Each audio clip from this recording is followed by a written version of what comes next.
This comes to us from autoblog.com.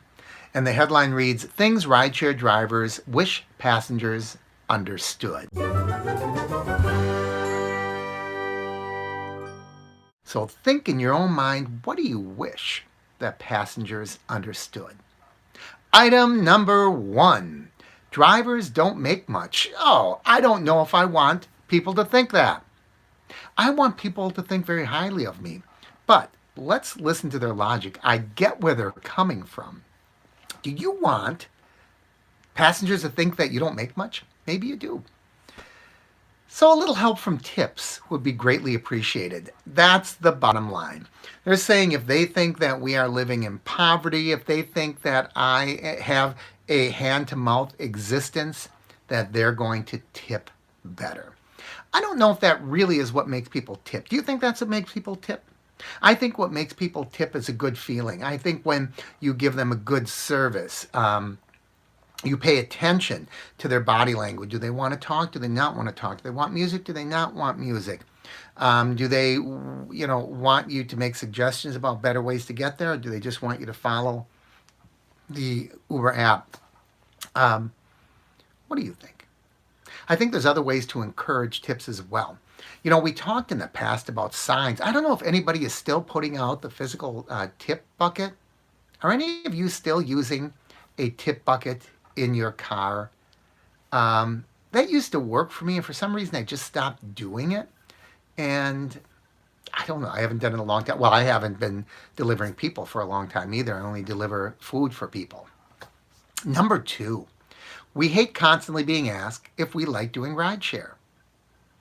I personally don't have a problem with it. It sounds like I'm being real contrary to this article. I personally don't have a problem with that. People are trying to be polite. They're trying to make conversation. And that is a very common thing to ask. Hey, do you like what you're doing? People struggle for commonality in our society. That's why so many people talk about the weather and sports, right? Because it's something that we can have in common. Boy, it's a tough day out there. You could fry an egg on the pavement. People say things like that because it engages everybody. Everybody can talk about the weather. Most people can talk about their favorite sports team. And when you're an Uber driver, what's a natural thing to ask people? Hey, do you like what you do? Tell me a little bit about it. And some people are really curious. This seems interesting. Tell me about it. So here's their defense in that. If we tell the truth and say we don't like it much, or if we start complaining, okay, it assumes nobody likes driving. It comes from a pretty negative perspective right out of the gate. If we tell the truth and say we don't like it much, or if we start complaining about Uber and Lyft, we'll sound like sour grapes. People think we're bitter, or worse, bitter and angry. Any kind of negativity like that is going to lead to lower ratings from drivings. I kind of agree with that. And drivers will pretty much do anything to ensure their rating is as high as possible. I don't know. I think someone starting out with a question, do you like what you're doing? Tell us about driving. Everybody can find something positive to say. Oh, I love the interaction. I love meeting people like yourself. You don't have to start complaining about the rates and all that, right? I love learning the city. I drive like this and I go down streets that I would never go down otherwise. So yeah, it's really interesting work. So a lot of times people just ask that. They don't really care. They want to engage us in some way, and I think it's positive. Here is the next item. We don't control where we drive. One thing riders have trouble understanding is that each day we have no idea where we're going to end up. But we do know it'll be in places we've never been before, aren't very familiar with. Yeah, maybe. I think the nice thing about that, if people were to understand that we don't really control where we drive, maybe they'd be a little more forgiving if you were following the app and it didn't take you where it was supposed to, or you went down the wrong street or something, because we don't necessarily know the city inside and out.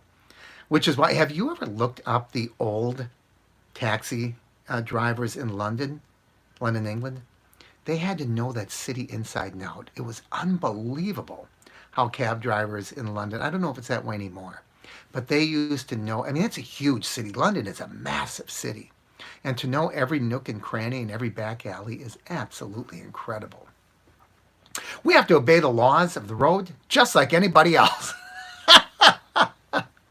Most drivers not inclined to violate any law on behalf of a trip. They're not willing to risk $100 or more in traffic citations, not willing to risk points on their license. Yeah, I guess sometimes people do that. I think more often than not, it's not about driving though. I don't think I've ever had someone, hop in my car and say, follow that car, like in the movies, and they expect me to go 120 miles careening around corners, that type of thing. I think mostly it's the really stupid things that they should know better. Things like wearing your seatbelt, or in today's world, put on the mask, which is not a law, but it's an Uber regulation. And buckling up the kids. If you're bringing a child in, have a child seat for them. Pouring in more people into your vehicle than we have seatbelts for. Those are the types of things I think they think we can arbitrarily dismiss and ignore.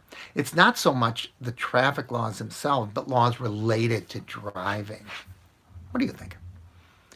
We know rider scams. Drivers don't appreciate the scams. They usually say, it talks about, I think what they mean here is, do we wish that riders knew we already know the scam? We're ahead of you. We know what you're up to. We have these dialogues online and other places. You're not going to pull one over on us. Don't try. I think that's what they're saying. I would agree with that one. I agree with that one. We're smarter than they give us credit for. And finally, riders get rated too. I think most riders know that. A lot of new riders do not understand that. I think a lot of them are surprised that, when they threaten you with a bad rating, we can threaten them right back with a bad rating. It's not a good idea to do that because it creates turmoil and arguments and that sort of thing. But yeah, riders get rated. Riders get rated too. Maybe it is something that some of them don't know and you wish they did know. They give a little thing on a way to keep our ratings up. Let's see if you agree with these. This is for the passenger. You wish the passenger would do these things. Greet the driver politely when you enter their vehicle. Don't talk too much during the trip. The more you talk, the more likely you are to annoy the driver. I don't know. I know a lot of you love conversation. A lot of you like me, I don't care. I'll go either way. If you want to talk to me, I can talk up a storm. If you don't want to say anything, I am content to just drive. But I think don't talk too much is up to the driver.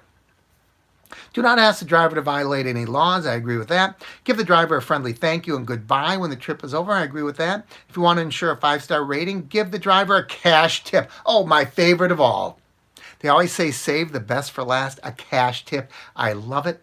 I love it. I love it. I love it. I don't have to say why, right? We're not going to suggest that we don't report cash tips. We're not going to suggest that because if we made an extra $2,000 a year in cash tips, which wouldn't that be nice? We would all report it to the IRS, wouldn't we? But let's hear the thoughts of the people that have been listening to me go on and on and on. I wish you understood. They need to tip. I agree with that, Jay. Pay attention to body language. That goes for both of us. That goes for drivers and riders. But see, I think it's more incumbent upon us. We cannot control the passenger. How many times have I said this to you?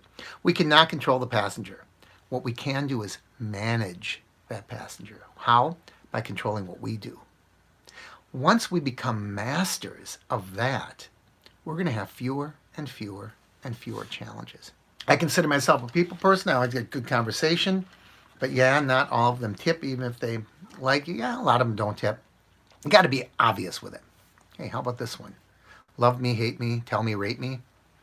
I should make one like that about tipping, right? Should I make up a cute one? You guys never even want those stickers anyway. So that's it. Let me know what you think. Leave your comments down below. I'd love to hear your thoughts on this one. So thank you. You all get thumbs up. All of you get thumbs up. You all get the fanfare as I give you a thumbs up. So thanks for watching, everybody. As always, I encourage you to like and share the videos. Leave your comments down below. If you haven't already, please subscribe by clicking my face in the corner. And don't forget to ring that bell icon. That way you'll know when I post new videos. Thanks for watching, everyone. I'm Mark, and this is Mark's Travel Time.